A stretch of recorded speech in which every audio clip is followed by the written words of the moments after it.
ओम शांति। आप सभी भी बोलो ओम शांति। आज विशेष मकर संक्रांत का भी दिन है। ऐसे तो बेहद यज्ञ में हम सभी एक दो को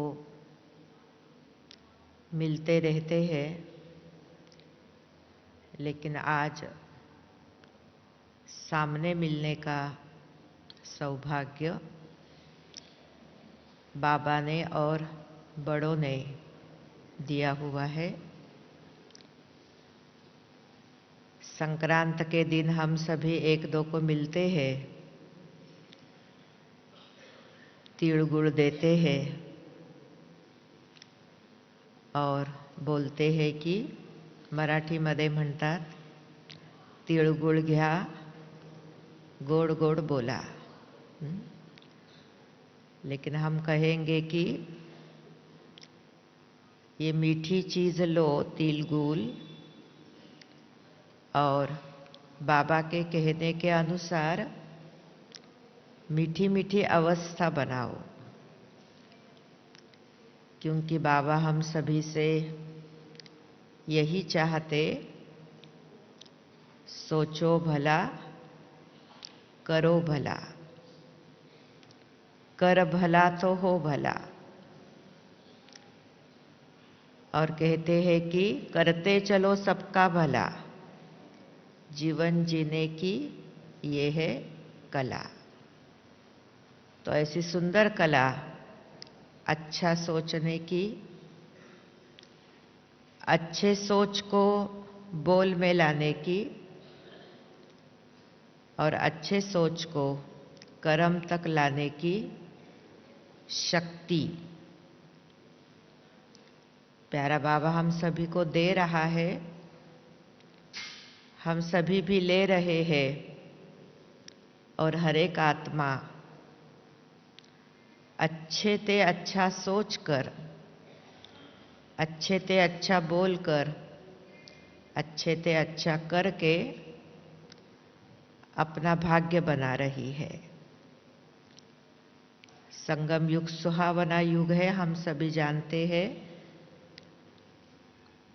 कदम कदम पर पदम जमा करने का युग है, ये भी जानते हैं। और उसमें भी जब मधुबन में आते हैं तो मधुबन का तो एक एक सेकंद हम सभी के लिए बहुत अनमोल होता है। हमको याद है कि जब हम पहले पहले आते थे पांडव भवन में, तो 7 दिन रहते थे। तो 7 दिन में से जिस दिन अंदर आए, उस दिन से लेकर के जिस दिन बाहर जाना होता था वापस, उसी दिन हम प्रवेश द्वार को क्रॉस करते थे। पूरे 7 दिन क्लास सुनो। बाबा 2 बारी मिलते थे उस समय। कमरे में जाओ, तपस्या कुटी में जाओ, शांति स्तंभ पर जाओ, क्लासेस सुनो। तो थोड़ा भी बाहर नहीं जाते थे और कौन सा आज दिन है, कौन सा, वो भी याद नहीं रहता था। खैर समय की गति आगे बढ़ती गई और अभी हम देखते हैं कि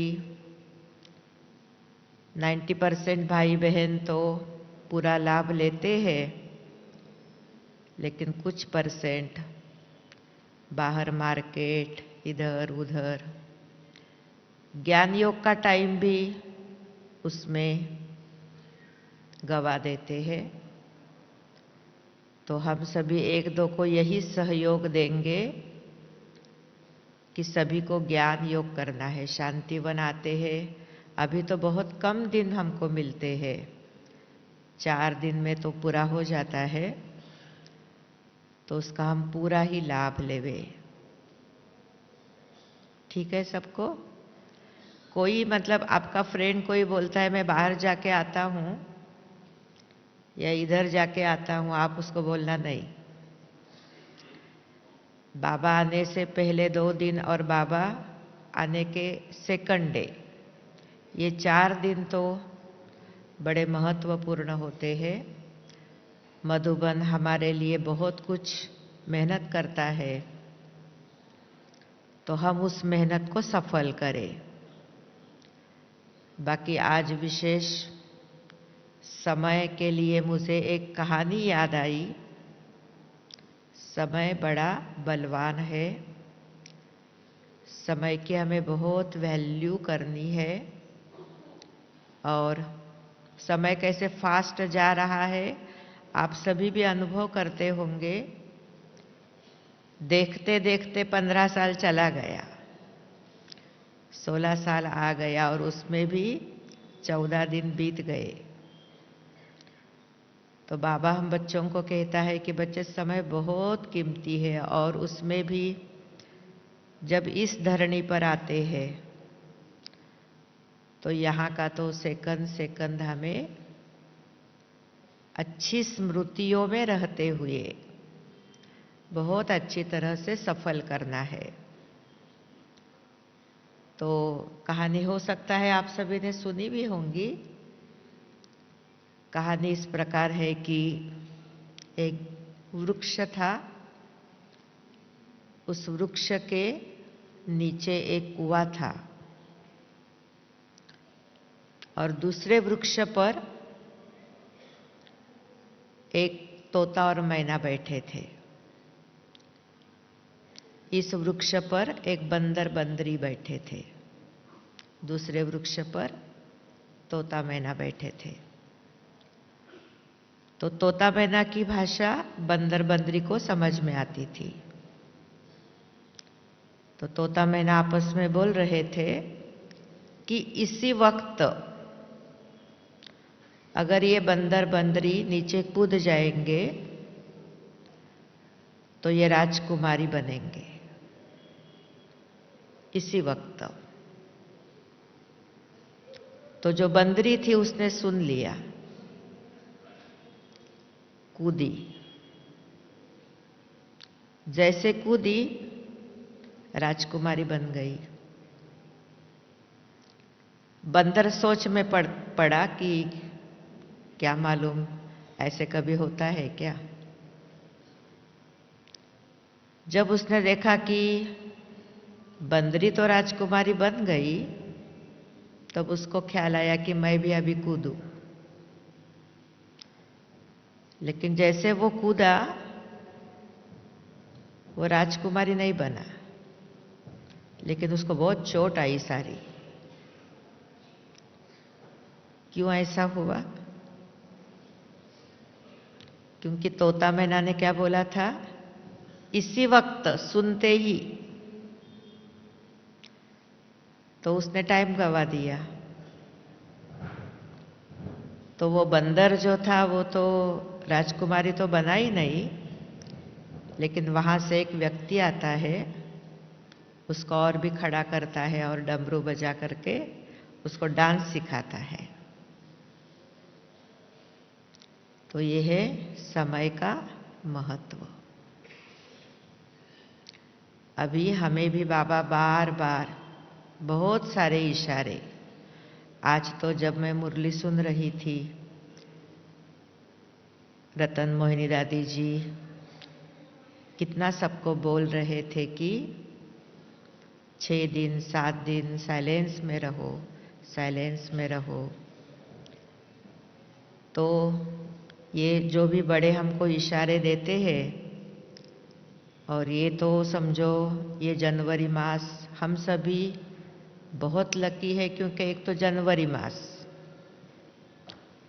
दूसरा फिर 18 जनवरी का मास,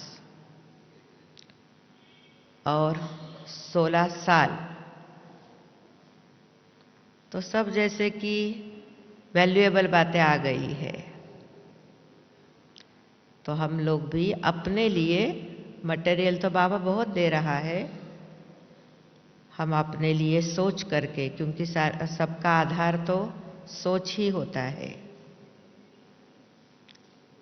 इसलिए बाबा हम बच्चों को एक बात सुनाते कि अंतर्मुखी हो जाओ, भले काम करो, जो भी जिम्मेवारी है निभाओ,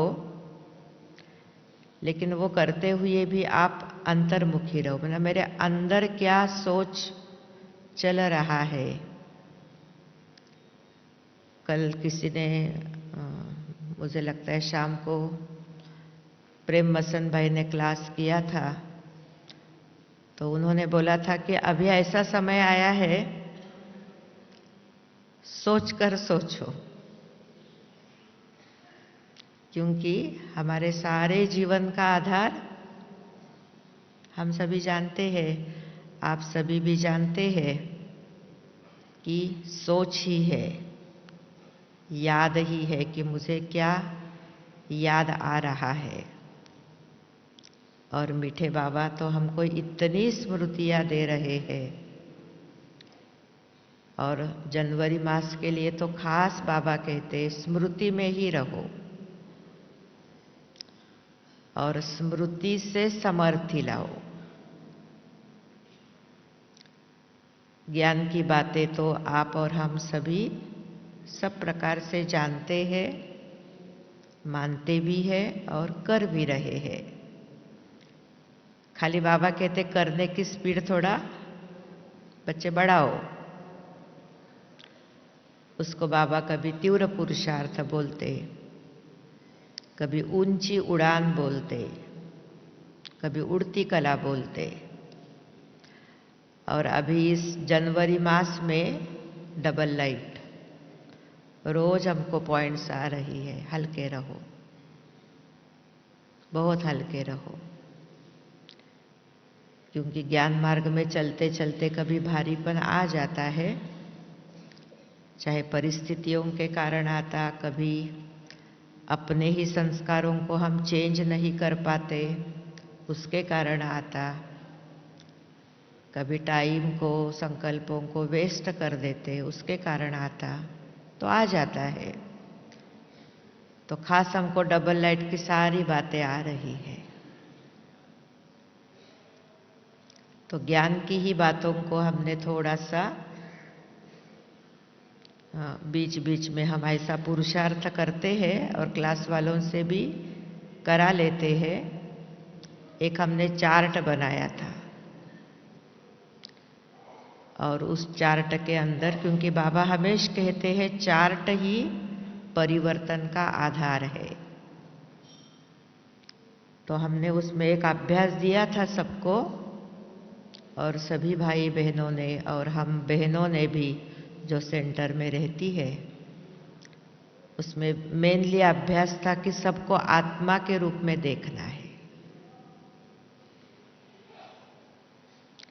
आत्मा का ज्ञान तो हम बच्चों के पास है, लेकिन सही में हर एक कोई भी सामने आए तो उसको आत्मा के रूप में देखना है, सोचना है ये आत्मा मेरे सामने आई है, ये आत्मा मेरे सामने आई है। फिर हमने क्लास वालों से हम रोज पूछते हैं कि कैसे लगा ये अभ्यास, तो 2-3 मास के बाद भाई बहनों ने कहा कि बहन जी बहुत अच्छा लगा, और मोस्टली उससे एक फायदा ये हुआ, उसमें एक पॉइंट ऐसी थी कि बिल्कुल शब्द को खराब नहीं करना है, कटु वचन नहीं बोलने हैं, या क्रोध के वश कोई शब्द नहीं बोलना है। तो भाई बहनों ने कहा कि बहन जी, और फिर हम लोग क्लास में हाथ उठाते थे तो कहा कि शब्दों के ऊपर तो हमारा पूरा कंट्रोल आ गया कि सबको आत्मा रूप में देखने से हल्के भी रहते हैं, और खुशी की परसेंटेज 70%, 80% हम अपने आप खुश रहने लगे। तो हम सभी ब्रह्मा बाबा के लिए भी जानते हैं कि ब्रह्मा बाबा ने भी पहला पुरुषार्थ यही किया था कि सभी आत्मा है, आत्मा है। राधिका आत्मा है, यशोदा आत्मा है, बच्चों के लिए भी लिखा आत्मा है। तो हम सभी प्रैक्टिकल में एक एक को देख कर के ये आत्मा है, ये आत्मा है, ये आत्मा है, ये अभ्यास जरूर करें। ये अभ्यास हमको अपने आप परिवर्तन में या मन की स्थिति को अच्छा रखने में या सबके साथ मिलनसार होकर चलने में मदद करता है। तो आज के दिन हम थोड़ी सी ज्ञान योग की टिप्स देखते हैं। छोटी छोटी टिप्स है, कभी कुछ धारणा में लेते हैं तो उसका फायदा होता है। तो आज हम पहली बात शुरू करते हैं अ से। अ से शुरू होने वाली हम 4 बातें बार बार करते रहे। उसमें पहली बात है, हम खुद आत्मभान में बहुत रहे। मैं आत्मा हूँ, बिंदु हूँ, शांत स्वरूप हूँ, शक्ति स्वरूप हूँ। बाबा ने हमें बहुत सारी यादें दिलाई है, सच्चाई बताई है, हम उसमें रहे कि मैं आत्मा हूँ। आत्मभान में रहे, सोल कॉन्शियस में रहे, पुरुषार्थ करे कि मैं आत्मा कर रही हूँ, मैं आत्मा चल रही हूँ, मैं आत्मा बोल रही हूँ। आत्मा बहुत इजी है, लेकिन जरूरी यही है। तो एक बात करें, हम आत्मभान में रहे, बहुत रहे, कोशिश पूरी करें। फिर दूसरा हम अभ्यास करें अ से शुरू होने वाला। थोड़े थोड़ी देर के बाद सारा अपना ऐसे शांत रहे और अशरीरी बनने की कोशिश करें। अभ्यास, स्टूडेंट है ना हम सभी,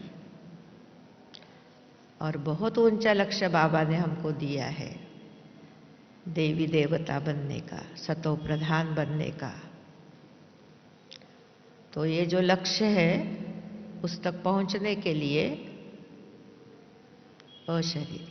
थोड़ी देर हो गई, 2 घंटा 3 घंटा हो गया, सारा काम थोड़ा बाजू रखने का, 5-1 मिनट शांत एकदम।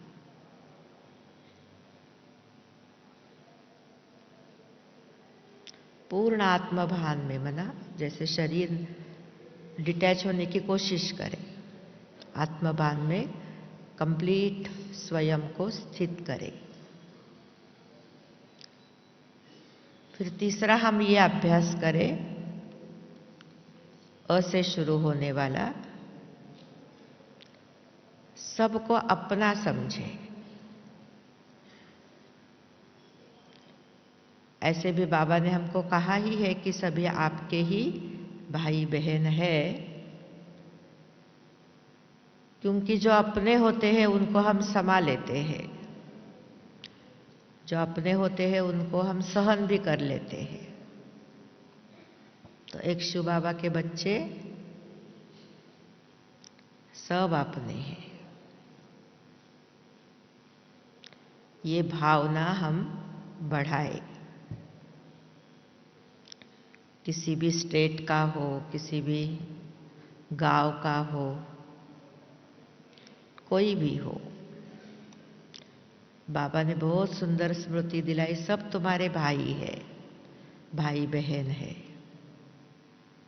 इतने बड़े परिवार का जो आनंद है वो हम जरूर लें। और चौथी बात है, हम सदा आशावादी बन के रहे, निराश कभी नहीं होना। कभी कभी माताएं बोलती है कि बहन जी बैठते तो है योग में, लेकिन योग लगता नहीं, क्या करें। तो योग क्या चीज है, किसी बड़े भाई से समझ के लेवे, लेकिन अच्छी तरह से हम योग में रहे, परिवर्तन करें। आजकल तो एक गीत भी बहुत प्रसिद्ध है और प्यारा लगता है सबको। जिनके आगे विघ्न बहुत आते हैं उनके लिए वो बहुत सुंदर गीत बना हुआ है कि विघ्नों से तुम कह दो मेरा बाबा बड़ा है, खुदा बड़ा है। और है भी सचमुच ना, कि बाबा तो कंप्लीट मदद हम बच्चों को हर पल। मुझे तो कभी कभी लगता है बाबा कहते कि तुम कुछ करो ही नहीं, खाली मैं जो कहता हूँ करो, बाकी मैं कर लूंगा तुम्हारा सारा। तो अमृत वेले उठने में, स्वयं को क्रोध जीत बनाने में, पुराने संस्कारों को मिटाने में, या घर परिवार में रहते हैं तो हम कभी कभी देखते हैं किसी एक व्यक्ति के साथ इतना जबरदस्त हिसाब होता है, वो व्यक्ति जैसे उसके पीछे हाथ धुलाई करके लगी रहती है ना। तो कभी कभी व्यक्ति थक जाता है, लेकिन नहीं, बाबा है और बाबा बहुत मदद करता है। तो इस प्रकार हम आशावाद को कभी नहीं छोड़े, सदा बस जो बाबा ने कहा मुझे करना है, जो बाबा ने कहा मुझे करना है। हाजी का पाठ पक्का करना है। इसलिए आप कर सकते हैं तो देखो, जब मुरली सुनते हैं तो बहुत अच्छी तरह से अर्जुन बन के सुने। बाबा गीता का ज्ञान तो सुना ही रहा है, हम अर्जुन बने, बहुत अच्छी तरह से सुने। बाबा को कहे हाँ बाबा मैं करूंगी, हाँ बाबा मैं ये भी करूंगी, ये भी करूंगी। तो जैसे हम हाँ जी कहते तो बाबा उसमें बल भरता।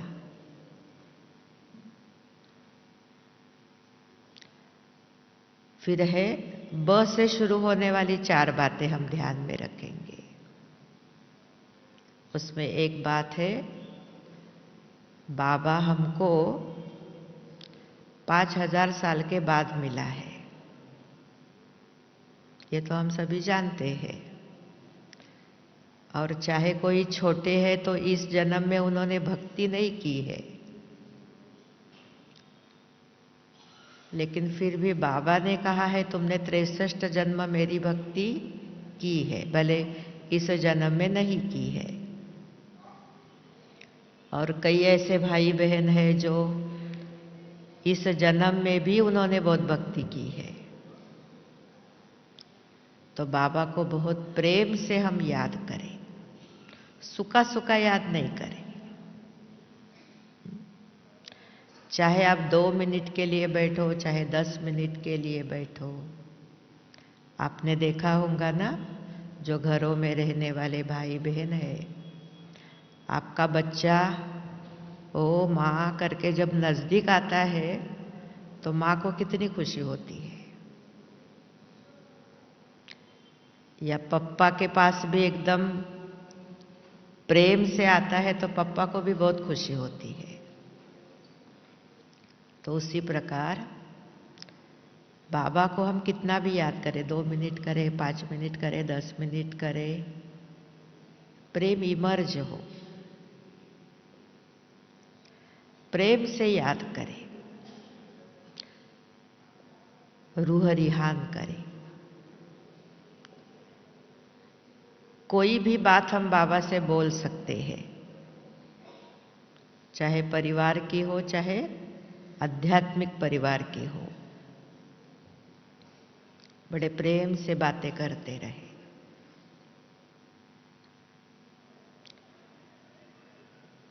फिर है हम बातों में नहीं आए, बात को नहीं देखेंगे, बाप को देखेंगे। कई बार आत्मा इसमें अटक जाती है, बात में टाइम, एनर्जी, संकल्प वेस्ट करती है, छोड़ती नहीं जल्दी बात को। बाबा ने एक बार कहा था, बात में भी अक्ल है, एक बार हुई वो वापस नहीं आती है। लेकिन बच्चे बात को नहीं छोड़ते हैं। तो हम सभी तो अच्छी तरह जानते कि जो कुछ होता है, मान लो मन के विरुद्ध भी होता है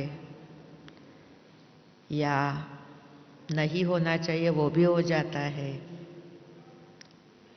लेकिन बाबा ने तो कहा है हर एक के पीछे ड्रामा है। तो हम संगम युग पर ज्ञान युक्त बन करके, कहा है ना ज्ञानी तो आत्मा बनो, तो ज्ञान युक्त बन करके हम बात को छोड़ दें, बाप को देखें। बाबा ने ढेर सारी बातें बताई है, उसको याद करें। तीसरा है हम बदले, स्वयं बदले, मुझे बदलना है। हम जिस दिन सेंटर में आए, ज्ञान में आए, तो हमने यही सुना है, स्व बदलो जग बदलेगा। और आपने आज कहते हैं, मेरे को एक बहन ने बताया कि आज का दिन बड़ा महत्वपूर्ण है ना, भक्ति के हिसाब से। इलाहाबाद में जमुना और गंगा मिलते हैं, लेकिन कलकत्ता में आज के दिन बहुत बड़ा मेला लगता है। और कलकत्ता में गंगा और सागर का, मतलब गंगा जमुना दोनों इकट्ठी आती है और कलकत्ता में सागर से मिलती है। इसलिए आज के दिन का बहुत महत्व है। और हम सभी सचमुच सागर के पास आए हैं, हम सभी नदियां हैं।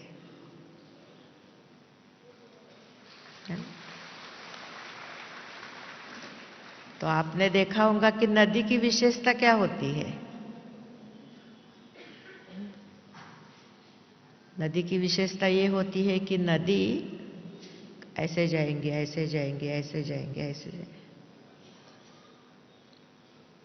नदी के आगे कोई पत्थर आ जाता तो नदी पत्थर को देख करके रुकती नहीं या उसको तोड़ने की कोशिश नहीं करती, वो ऐसे हो जाती,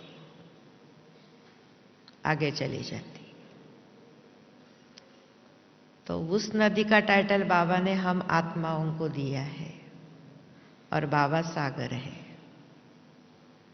तो हम, चलो हमारे आगे भी बहुत बातें आती है, क्योंकि आपने देखा होगा संगम पर हम बच्चों ने जो पुरुषार्थ किया, अंदर ही अंदर अपनी ही बुराइयों से लड़ाई की, उसका वर्णन महाभारत, गीता के रूप में दिखाया।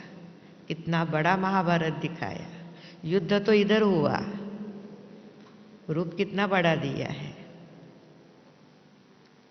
तो हम भी अपने जीवन में, क्योंकि हमको मालूम है भगवान आ चुका है,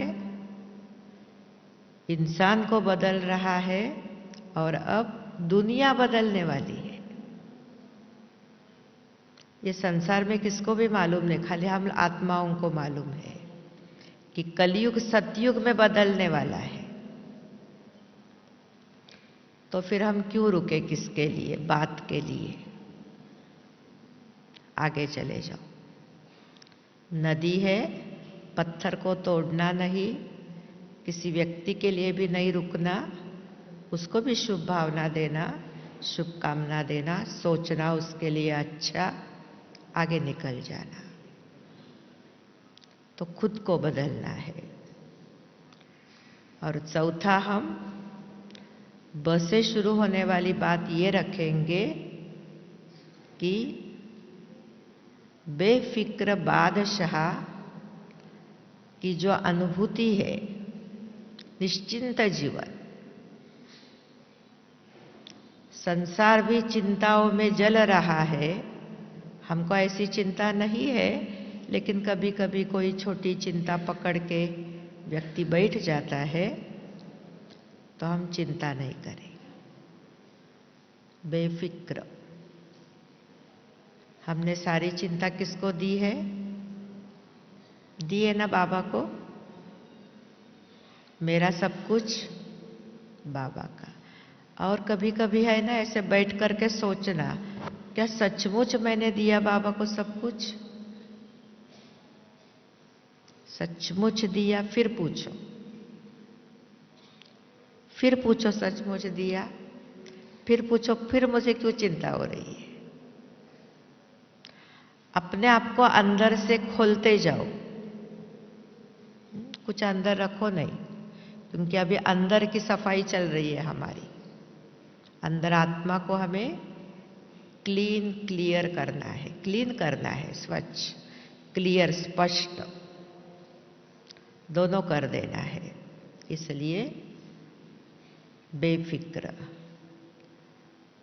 बाबा जो कह रहा है ऐसे हमको सोचना है।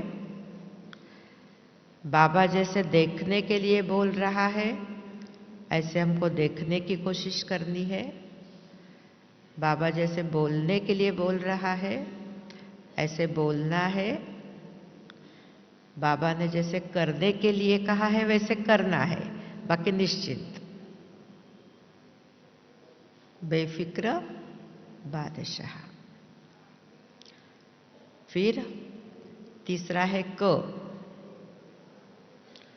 तो क से शुरू होने वाली भी 4 बातें बुद्धि में रखेंगे। सबसे पहला है, हमें कमल फूल के समान रहना है। ये बाबा साकार मुरली में तो रोज बोलते हैं, कमल फूल समान रहो, कमल फूल समान रहो ना। कीचड़ तो आजू बाजू बहुत फैला हुआ है, और अभी तो दिन प्रतिदिन और कीचड़ वाली बातें हम सुनते रहते हैं। और हमको तो हमेश जो आप भाई बहन घरों में रहते हैं, आपके प्रति बहुत नाज रहता है कि सचमुच आपके आजू बाजू कीचड़ है, लेकिन फिर भी उसमें रहते हुए बाबा ने आपको एक ही काम दिया। बाबा ने ये नहीं कहा, वो हम लोगों को कहा, गाँव गाँव जाओ, सेवा करो। बच्चे दिन में भी नींद नहीं करो, सेवा करो। बच्चे इधर जाओ, उधर जाओ। लेकिन परिवार वालों को बाबा ने क्या बोला? तुम कमल फूल समान रह के दिखाओ, बस यही कमाल तुम करो। उसको ही बाबा कभी कहते शोकेस के शोपीस बन करके रहो, सैंपल पीस बन करके रहो। तो कमल समान। आपने ऐसे भी देखा होगा, हमारी जो इंद्रियां है उसका शेप जो है वो कमल के पंखुड़ी जैसा ही है, खाली अभी वैसा काम करना है।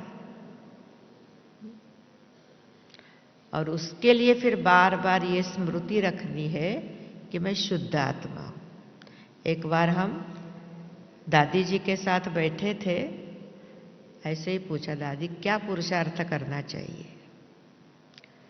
दादी ने कहा, बार बार स्मृति लाओ, मैं शुद्ध आत्मा हूं, मैं शुद्ध आत्मा हूं। तो मैं शुद्ध आत्मा हूं उसकी फीलिंग करो। एक है स्मृति, दूसरी है फीलिंग।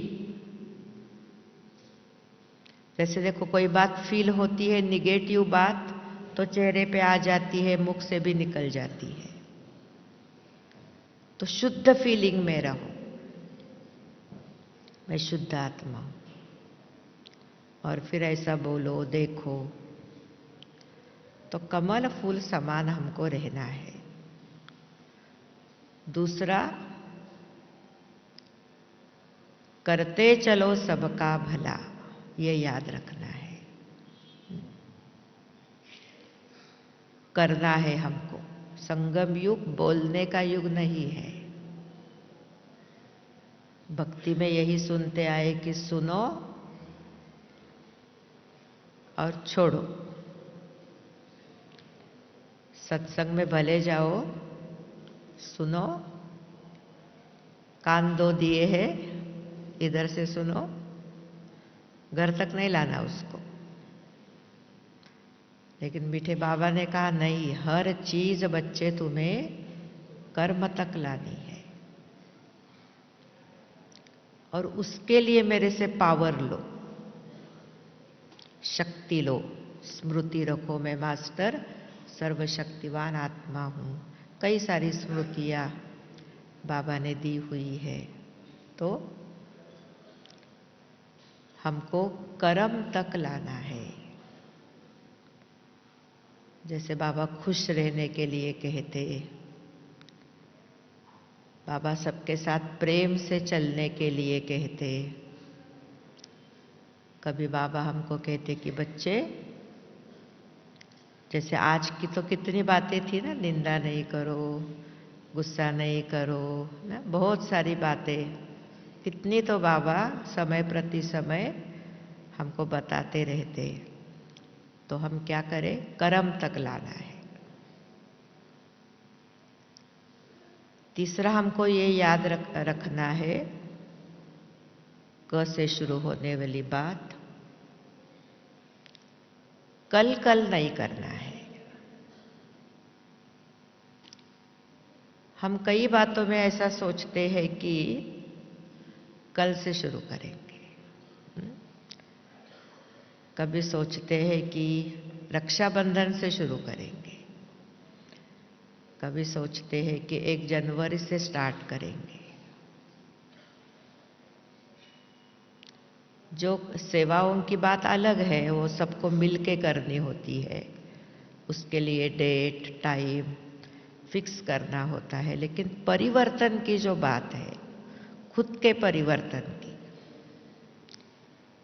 या खुद को नियम, धारणाएं, मर्यादाएं उनमें ढालने की, उसके लिए कल नहीं,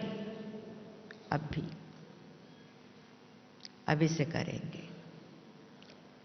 तो कल कल नहीं करना है। और फिर आता है ड। ड तो याद आ गया ना, 3 बिंदी में से 1 बिंदी है। बाबा कहते हैं ना, कभी तुम्हारा व्यर्थ आत्मचिंतन से स्टॉप नहीं होता है, चलो। फिर बाबा को याद करके भी स्टॉप नहीं होता है, ठीक। फिर सोचो ड्रामा। तो ड मीन्स ड्रामा। हम ड्रामा को बहुत याद रखेंगे, क्योंकि संगम युग हमारी रिहर्सल चल रही है। सत्युग प्रैक्टिकल है, संगम युग रिहर्सल है। रिहर्सल में व्यक्ति कभी इधर उधर हो जाता है, फिर डायरेक्टर उसको बोलता है ऐसा नहीं ऐसा करो, ऐसा नहीं ऐसा करो। तो ड्रामा चल रहा है। दूसरों के पार्ट को हमें साक्षी होके देखना है, मदद करनी है, लेकिन उनके पार्ट पर अपना पार्ट आधारित नहीं रखना है। जैसे हम कई बार कहते, इन्होंने ऐसा किया इसलिए मैंने ऐसा किया। नहीं, शिव बाबा ने हमारे ऊपर बहुत विश्वास रख करके ज्ञान की बातें सुनाई है, तो हम उसको खुद करें। ड्रामा में जो बाबा ने मुझे पार्ट दिया है आत्मा समझ करके रहने का, वो मुझे करना है। मुझे दूसरों के पार्ट को देखना है, ड्रामा को बहुत अच्छी तरह से याद रखना है। दूसरी बात, ड से शुरू होने वाली डरना नहीं है किसको।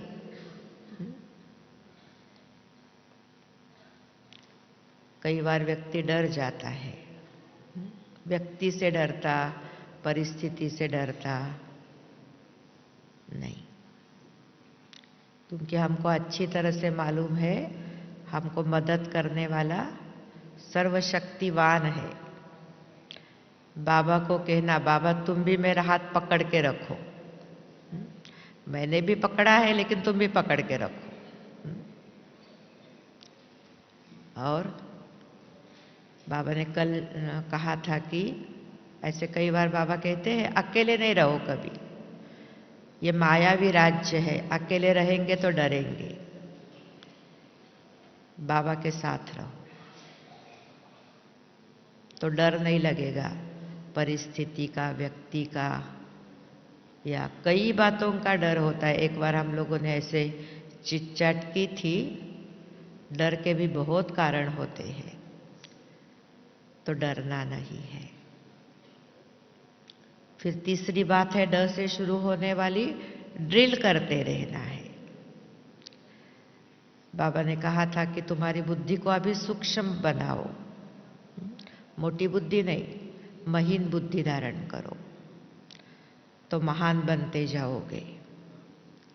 तो उस महीनता के लिए ड्रिल, अभी अभी यहाँ, फिर फरिश्ता, फिर बिंदु, फिर देवता, फिर पूज्य, 5 स्वरूप का अभ्यास। अभी अभी साकारी, अभी अभी आकारी, फिर निराकारी। ड्रिल करते रहो। और डमरू बजाते रहो। ज्ञान डमरू है। कई बार आपने बाबा के मुरली में सुना होगा कि सुमिर सुमिर सुख पाओ, कलह क्लेश मिटे सब तन मन के। कई बार ब्राह्मणों को तन के द्वारा भी बहुत प्रॉब्लम आते हैं, तो तन मन के कलह क्लेश मिट जाने के लिए बाबा कहते ज्ञान सुमिरन करो।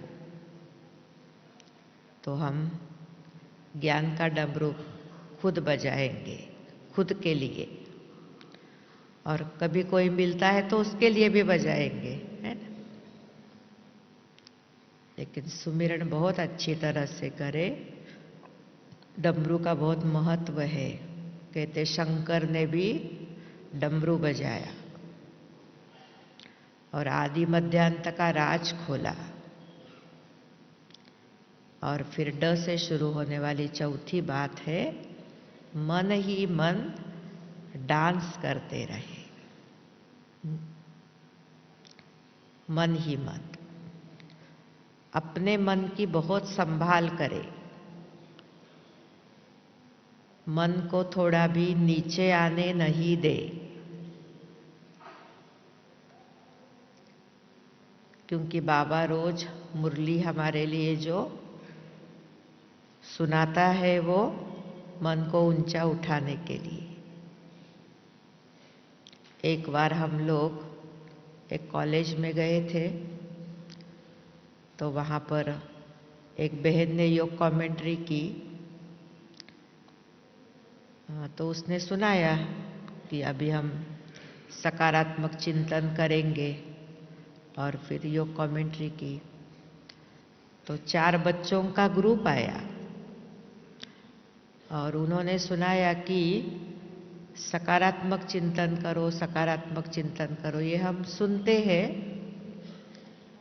लेकिन सकारात्मक चिंतन क्या करना होता है वो आज हमको यहाँ मालूम पड़ा। तो बाबा की मुरली माना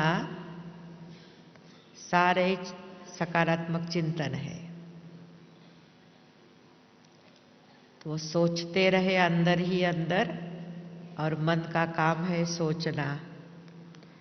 बाबा कई बार कहते हाथ कार दे दिल यार दे, है ना। हाथों से काम करते रहो, मन से ऊंची उड़ान भरते रहो। कभी बाबा मन मना भव कहते, मध्याजी भव कहते। तो हम अंदर ही अंदर ऐसे मन को अच्छे अच्छे सोच दे करके, सोच का तो पूरा समझो हमको खजाना बाबा के द्वारा मिल जाता है। इसलिए मुरली सुनते समय ये भाव हम जरूर रखें कि मुरली सुन नहीं रहे हैं, लेकिन ज्ञान का खजाना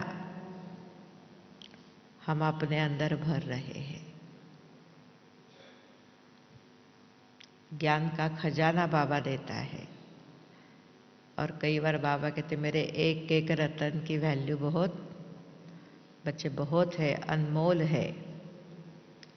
तो इस प्रकार हम ये टिप्स है छोटे छोटे, जिसको हम बुद्धि में रखें और अपनी अवस्था को बहुत सुंदर बनाए। फिर एक लास्ट में भी हम आपको छोटी सी कहानी जो हमको बहुत अच्छी लगती है, तो आपको भी अच्छी लगेगी। हो सकता है आप में से किसी ने सुनी भी होंगी, फिर रिवाइज हो जाएंगी। वो कहानी इस प्रकार है कि एक परिवार था, रिच परिवार था, और उनको 4 बेटे थे। 4 बेटों को 4 बहुएं थी। समय प्रमाण परिवार बढ़ता गया, बड़ा होता गया, रिच तो था ही। तो हर बहू को लगता था कि सारे घर की चाबी मेरे पास हो। लेकिन सभी अच्छी बहुएं थी तो किसको देवे। तो माता पिता ने सोचा कि एक बार परीक्षा लेते हैं इनकी। तो माता पिता जा रहे थे यात्रा के लिए। बोला हम 6 मास यात्रा के लिए निकलते हैं, सभी आओ बैठो, सभी को बिठाया। सबको लगा अभी तो कोई किसी को बोलेंगे आप संभालो, लेकिन उन्होंने कुछ नहीं किया। बोला हम 6 मास के लिए जा रहे हैं, 6 मास के बाद यात्रा करके आएंगे। तो आपको हम सब ऐसे बोल करके सबको एक एक कटोरी अच्छे गेहूं दिए। 4 बहुओं को बुलाया, गेहूं दिया, बस हो गया काम। वो निकल पड़े यात्रा पर। अभी जब वो यात्रा के लिए निकले तो अभी देखो 4 बहुओं के 4 सोच। एक ने सोचा कि सास ससुर की बुद्धि शायद ठीक नहीं है, यात्रा के लिए निकले लेकिन जाते जाते क्या दिया, गेहूं दे दे के भी गेहूं दिया।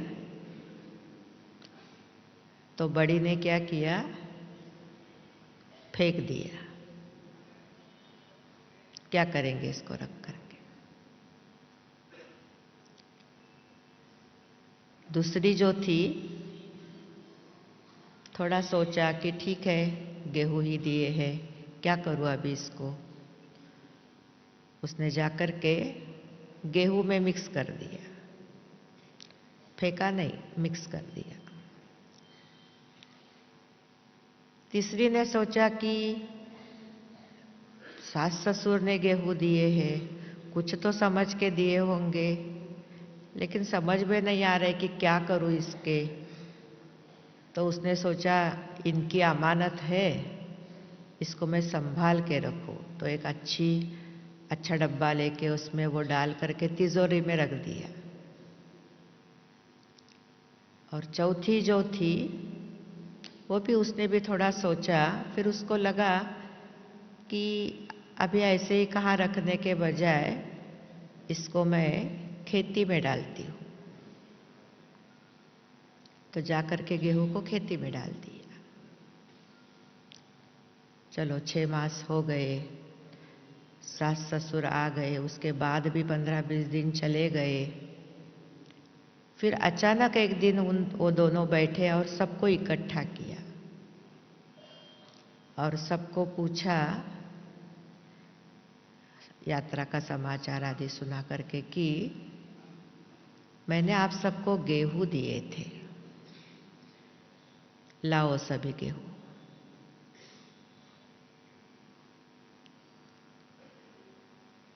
तब बड़ी तो हड़बड़ गई कि कहाँ से लाऊं, वो तो मैंने फेंक दिए। उसने घबराते घबराते बोला कि आपने तो दिया था मुझे, लेकिन मैंने सोचा क्या गेहूं रख करके करूं, तो फेंक दिए। बोला ठीक है। दूसरी ने कहा कि कैसे लाऊं मैं, मिक्स कर दिए। बोला ठीक है। तीसरे ने कहा कि लेके आती हूँ, तो कपाट में से लेके आई, ये आपके गेहूं। ठीक है। फिर चौथा जो था उसने कहा ठहरो मैं लेके आती हूँ। उसने जाके बोरी लेके आई। बोला आपने मुझे इतने दिए थे, मैंने खेती में डाले, खेती तो फिर 1000 गुना बना करके देती है, तो ये गेहूं। तो ससुर जी ने कहा जो बड़ी है वो घर की सफाई का काम करेगी, क्योंकि गेहूं का कदर नहीं किया। सेकंड जो थी उसको बोला तुम घर का किचन संभालोगी अभी। थर्ड जो थी उसको बोला जो गहने आदि है घर में उसको संभालने का तुम काम करोगी। और चौथी को बोला ये तुमको चाबी लो, तुम सारे घर को संभालेगी। हाँ? क्योंकि तुमने गेहूं को समझ भी लिया, फिर बढ़ाया भी, उसको ठीक ढंग से तुमने सफल किया। तो बात तो समझ में आ गई था सबको कि हमको भी बाबा सारा खजाना दे रहा है।